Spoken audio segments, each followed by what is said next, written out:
right, let's go back to Kanoa, who's been in Christchurch this week. And Kanoa, so Bob was talking about that goodwill grace period after a tragedy. Have you seen some of that goodwill over the last couple of days? It's been unbelievable. I can't tell you how many people have offered me food, offered me hugs to see if I'm okay. The thing that really blew me away today was this woman who I met. Her name is Ambreen Naeem. She was on the phone on Friday to her 21-year-old son when he died. Her husband, you have potentially seen the artwork that has been created by an Auckland artist to honour him because he was a hero. He helped people get out of Masjid al-Noor. And he is being remembered and celebrated in his home country of Pakistan, where he came from. He is being honoured, but it was my honour to sit down today with his wife. My husband, he was like a really nice man.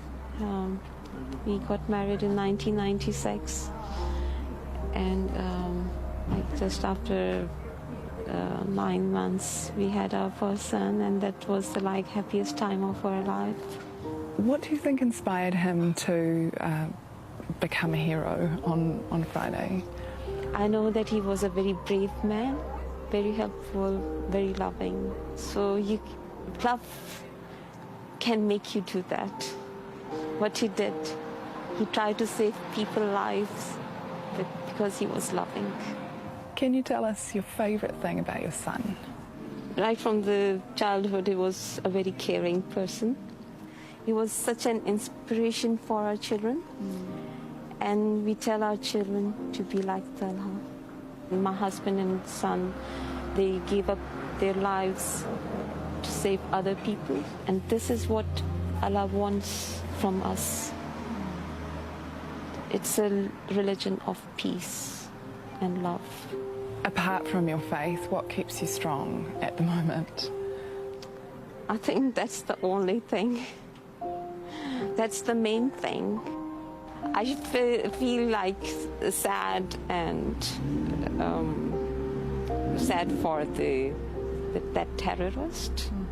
Yeah, I feel pity for him. That he didn't have love in his heart. He had hate. And he can't feel the contentment, the peace, which we can.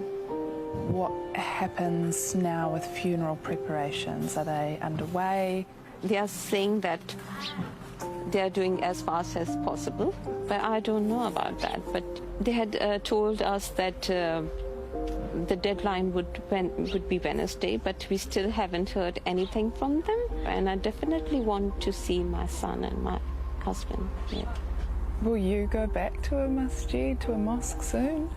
Oh yeah, that's the thing that I have learned from this. Nothing can stop me. It just has made me stronger. And this is not just me. I have heard from my other sisters.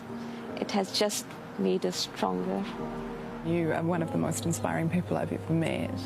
Can I give you a hug? Oh, sure you can.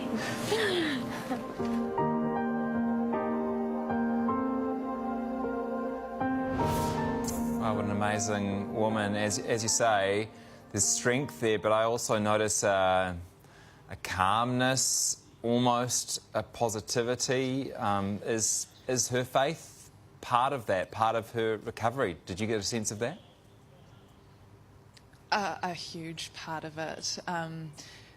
She has so much peace in her heart because she really feels that her husband and her son died in an honourable way. They died as martyrs, and I think that's something that's hard for a lot of people to get their heads around, but yeah, she's a beautiful thing, and I think hearing stories like hers and learning about people like her husband and her son, that can teach us all something.